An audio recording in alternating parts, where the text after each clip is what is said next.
अन्नपूर्णे सदा पूर्णे शंकर प्राण वल्लभे ज्ञान वैराग्य सिद्ध्यर्थम भिक्षाम देहि च पार्वती माता च पार्वती देवी पिता देवी महेश्वरः। ओम श्री अन्नपूर्णाय नमः।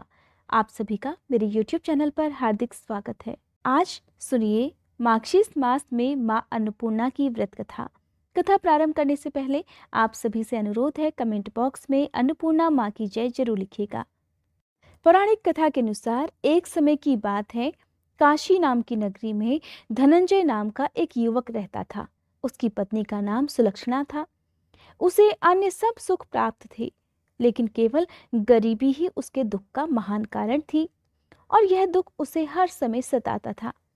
एक दिन सुलक्षणा अपने पति से कहने लगी, हे स्वामी, आप कुछ परिश्रम करो तो काम चले। इस प्रकार घर पर बैठे रहने से कब तक काम चलेगा। सुलक्षणा की बात धनंजय के मन में बैठ गई और वह उसी दिन विश्वनाथ शंकर जी को प्रसन्न करने के लिए बैठ गया और कहने लगा, हे देवाधिदेव विश्वेश्वर, मुझे पूजा पाठ करना कुछ भी नहीं आता। मैं तो केवल तुम्हारे भरोसे ही बैठा हूँ।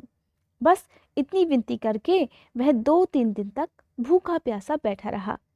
यह देखकर भगवान शंकर ने उसके कान में अन्नपूर्णा अन्नपूर्णा अन्नपूर्णा इस प्रकार 3 बार कहा। यह कौन और क्या कह गया।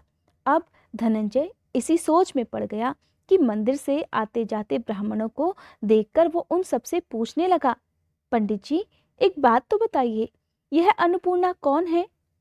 जब ब्राह्मणों ने उसकी बात सुनी तो उससे कहने लगे, तू अन्न का त्याग करके बैठा हुआ है, इसलिए तुझे हर समय केवल अन्न की बात ही सुझाई देती है।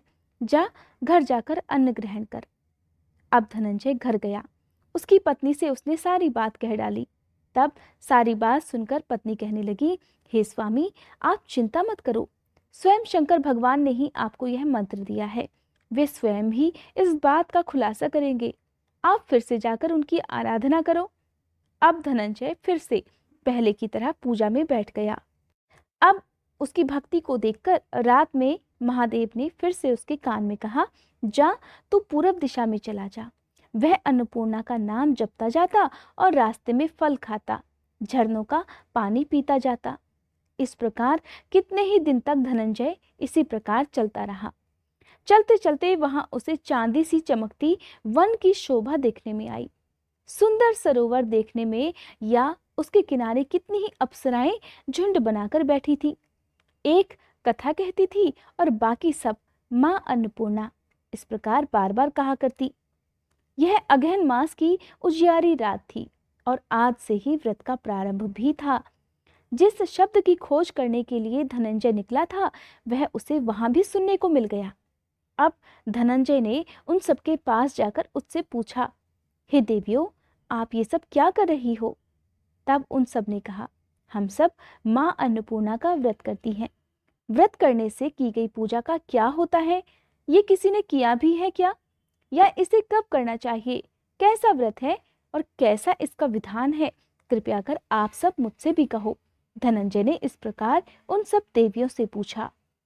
तब वह देवियां कहने लगी, इस व्रत को तो कोई भी कर सकता है। 21 दिन तक 21 गांठ का धागा लेना चाहिए। अगर 21 दिन ना कर पाए तो केवल 1 दिन का उपवास भी कर सकते हैं, और अगर आप ऐसा भी ना कर पाए तो केवल व्रत की कथा सुनकर प्रसाद ग्रहण करना चाहिए। निराहार रहकर कथा सुननी चाहिए।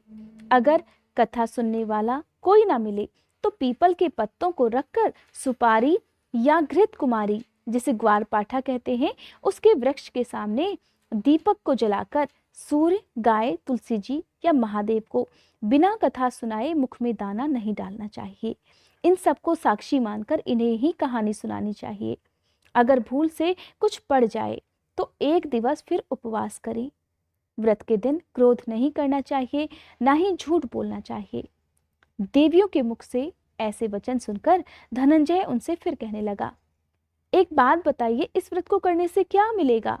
तब वे कहने लगी, इसको करने से अंधों को नेत्र मिल जाते हैं, लूलों को हाथ मिल जाते हैं, निर्धनों के घर धन भर जाता है और बांझन को संतान, मूर्खों को विद्या मिल जाती है। जो जिस कामना से माँ अन्नपूर्णा का व्रत करता है, माँ उनकी इच्छाएं पूर्ण करती हैं। यह वचन सुनकर धनंजय उन सबसे कहने लगा, हे बहनों, मेरे पास तो धन भी नहीं है, विद्या भी नहीं है, मेरे पास कुछ भी नहीं। मैं तो दीन दुखी ब्राह्मण हूँ। मुझे इस व्रत का सूत दे दोगी? हाँ भाई, तेरा कल्याण हो, हम तुझे सूत दे देंगे। ले, इस व्रत का मंगलसूत्र ले। इस प्रकार देवियों से सूत लेकर धनंजय ने भी इस व्रत को किया। जब धनंजय ने व्रत पूर्ण कर लिया, तब उसने देखा कि सरोवर में से 21 खंड की सोने और हीरे मोती जड़ी एक सीढ़ी प्रकट हुई। धनंजय जय अन्नपूर्णा कहता जाता, इस प्रकार वह कितनी ही सीढ़ियां उतर गया। तब उसने देखा कि करोड़ों सूर्यों से प्रकाशमान अन्नपूर्णा का मंदिर उसके सामने है। उसके सामने सोने के सिंहासन पर माँ अन्नपूर्णा विराजमान थी। सामने भिक्षा हेतु भगवान शिव खड़े हुए थे। देवांगनाएं चंवर ढुलाने लगी और कितने ही हथियार बांधे पहरा दे रही थी। धनंजय दौड़कर माँ अन्नपूर्णा के चरणों में गिर गया। देवी उसके मन का क्लेश जान गई। धनंजय कहने लगा, हे माते, आप तो अंतर्यामी हो, आपको अपनी दशा में क्या बताऊं। तब माँ अन्नपूर्णा कहने लगी, तूने मेरा व्रत किया है, जा, संसार तेरा सत्कार करेगा। अब माँ अन्नपूर्णा ने धनंजय की जीवा पर बीज मंत्र लिख दिया। अब तो उसके रोम रोम में विद्या प्रकट हो गई। इतने में उसने देखा कि वह काशी विश्वनाथ के मंदिर में खड़ा है। माँ का वरदान प्राप्त कर धनंजय अपने घर आ गया। अपनी पत्नी से उसने सब बात कह दी। माँ की कृपा से अब उसके घर में धीरे धीरे संपत्ति का भंडार भर गया। छोटा सा घर बहुत बड़े घरों में गिना जाने लगा। जैसे शहद के छत्तों में मधुमक्खियां जमा होती हैं, उसी प्रकार अनेक सगे संबंधी आकर उसकी बढ़ाई करने लगे। पूछने लगे, इतना धन और इतना बड़ा घर, सुंदर संतान नहीं तो इस कमाई का कौन भोग करेगा? सुलक्षणा से कोई संतान नहीं है, इसलिए तुम दूसरा विवाह कर लो। मन ना होते हुए भी आखिरकार धनंजय को दूसरा विवाह करना पड़ा। उधर पतिव्रता सुलक्षणा को अपनी सौत का दुख भी झेलना पड़ा। इस प्रकार बहुत सारे दिन बीत गए। फिर अगहन मास आ गया। नए बंधन से बंधे पति से सुलक्षणा ने कहलवाया कि हम इस व्रत के प्रभाव से सुखी हुए हैं, इस कारण हमें यह व्रत कभी भी किसी हाल में छोड़ना नहीं चाहिए। और यह सब माँ अन्नपूर्णा का ही प्रताप है जो हम इतने संपन्न और सुखी हुए हैं। सुलक्षणा की बात सुनकर धनंजय उसके यहाँ आया और व्रत करने बैठ गया। नई बहू को इस व्रत की कोई खबर नहीं थी। उधर वो अपने घर में धनंजय के आने की राह देख रही थी। दिन बीतते गए और व्रत पूर्ण होने में केवल 3 दिन बाकी थे कि नई बहू को इस बात का पता चल गया। इस बात का पता चलते ही नई बहू के मन में ईर्ष्या की ज्वाला दहकने लगी। अब सुलक्षणा के घर वो दौड़ी दौड़ी आ पहुंची और उसने वहां आते ही भगदड़ मचा दी। वह धनंजय को अपने साथ ले गई। नए घर में आकर धनंजय थोड़ी देर आराम करने के लिए लेटा तो उसे नींद आ गई। उसी समय अवसर पाकर नई बहू ने उसके व्रत का सूत तोड़कर आग में फेंक दिया। अब तो अन्नपूर्णा माँ का क्रोध जाग गया। घर में अचानक ही आग लग गई और सब कुछ उसी आग में जलकर खाक हो गया। सुलक्षणा जान गई और फिर पति को अपने घर ले आई। नई बहू रूठकर अपने पिता के घर जा बैठी। उधर अपने पति को परमेश्वर मानने वाली सुलक्षणा कहने लगी, हे स्वामी, आप घबराइए मत, माँ की कृपा अलौकिक है। पुत्र कुपुत्र हो जाता है पर माँ कुमाता नहीं होती। इसलिए आप अब श्रद्धा और भक्ति भाव से फिर से पूजा पाठ शुरू कर दो। माँ अन्नपूर्णा जरूर हमारा कल्याण करेंगी। इस प्रकार धनंजय हाथ जोड़कर फिर से माँ अन्नपूर्णा की पूजा करने के लिए बैठ गया। फिर से वहीं सरोवर सीढ़ी प्रकट हो गई और उसमें वह माँ अन्नपूर्णा कहकर उतर गया। वहां जाकर माँ अन्नपूर्णा के चरणों में लौटकर वो रोने लगा।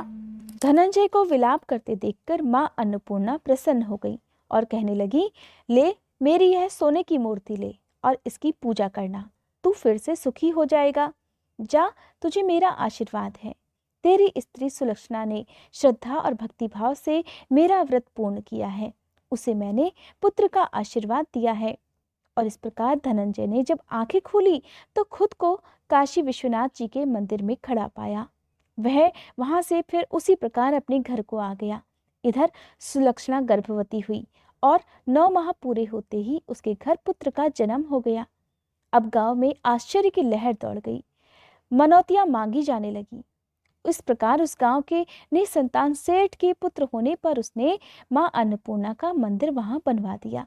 उसमें मां की धूमधाम से मूर्ति की स्थापना की गई, यज्ञ हवन आदि किए गए और धनंजय को उसी मंदिर में आचार्य का पद दे दिया गया। जीविका चलाने के लिए मंदिर की दक्षिणा और रहने के लिए एक सुंदर सा घर भी दे दिया गया। अब धनंजय अपनी पत्नी और पुत्र सहित वहां रहने लगा। मां की चढ़ावे में भरपूर आमदनी होने लगी। उधर नई बहू के पिता के घर में डाका पड़ गया, सब कुछ लुट गया। अब वे दोनों भीख मांगकर अपना पेट भरने लगे। सुलक्षणा ने जब ये बात सुनी तो उन्हें बुलावा भेज दिया, अलग घर में रखवा दिया और उनके अन्न वस्त्र का प्रबंध भी कर दिया। धनंजय, सुलक्षणा और उसका पुत्र मां अन्नपूर्णा की कृपा से बड़े आनंद से रहने लगे। हे मां अन्नपूर्णा, जैसे आपने उनके घर में धन के भंडार भरे, वैसे ही भंडार इस कथा को कहने, सुनने और हुंकारा भरने वाले सभी भक्तों के घर में करना। बोलो अन्नपूर्णा माता की जय। ये थी मां अन्नपूर्णा की व्रत कथा।